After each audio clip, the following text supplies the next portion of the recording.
L'incidenza in Sicilia è aumentata fino al 3,3%. Preoccupano i contagi tra i non vaccinati. Proposto il lockdown solo per loro per salvare il Natale. Giuliana Miccichè.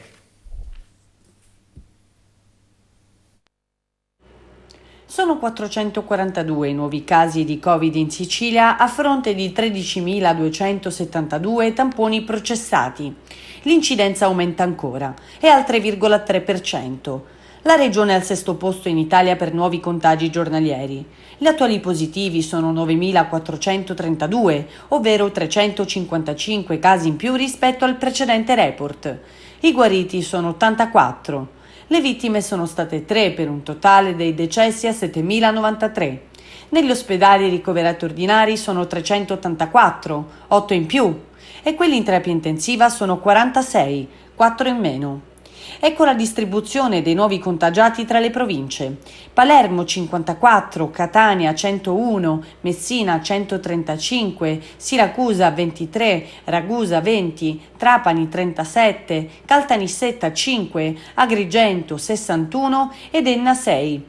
Nel frattempo, a seguito dell'avvento della quarta ondata di contagi e dell'approssimarsi delle festività natalizie, si susseguono interventi da parte degli esperti impegnati a ricercare misure di contenimento per evitare restrizioni proprio nel periodo di Natale. Il medico primario Matteo Bassetti, già nel mirino dei Novax, ha proposto il lockdown per i non vaccinati e spiega: per le previsioni per il Natale dobbiamo vedere come andranno le prossime 3-4 settimane, ma ribadisco, giù le mani dal Natale. Nessuno osi minimamente mettere le limitazioni per le feste. Sarà un Natale come quelli pre-Covid, ma non possiamo pensare lontanamente che non sarà un Natale sereno perché qualcuno ha deciso di non vaccinarsi.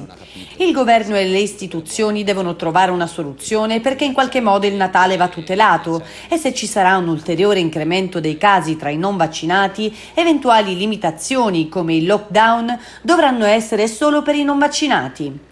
Dobbiamo tutelare tutti quelli che si sono immunizzati per salvare anche il Natale e hanno dimostrato di essere dei bravi cittadini. Chi invece non l'ha fatto è giusto che venga limitato in alcune attività anche durante le feste. Penso quindi ai ristoranti, ai locali, ai cenoni, ai teatri e ai cinema, conclude. E ancora in riferimento ai non vaccinati, vi sono state delle reazioni all'operazione di ieri condotta dalla polizia in tutta Italia a carico di estremisti Novax autori di minacce e insulti su un canale Telegram adesso chiuso. Infatti in altre chat Telegram Novax No Green Pass è stato scritto: ci stanno dando la caccia, stiamo attenti, la verità fa male a questo governo. Potremmo organizzare gruppi di centinaia di persone ed entrare senza mascherine in un centro commerciale. Ci rivolgiamo alle forze dell'ordine. State difendendo un governo che non è giusto, che sta facendo male. Il popolo si sta ribellando non perché è cattivo. Il nostro è un modo di dire no alle ingiustizie.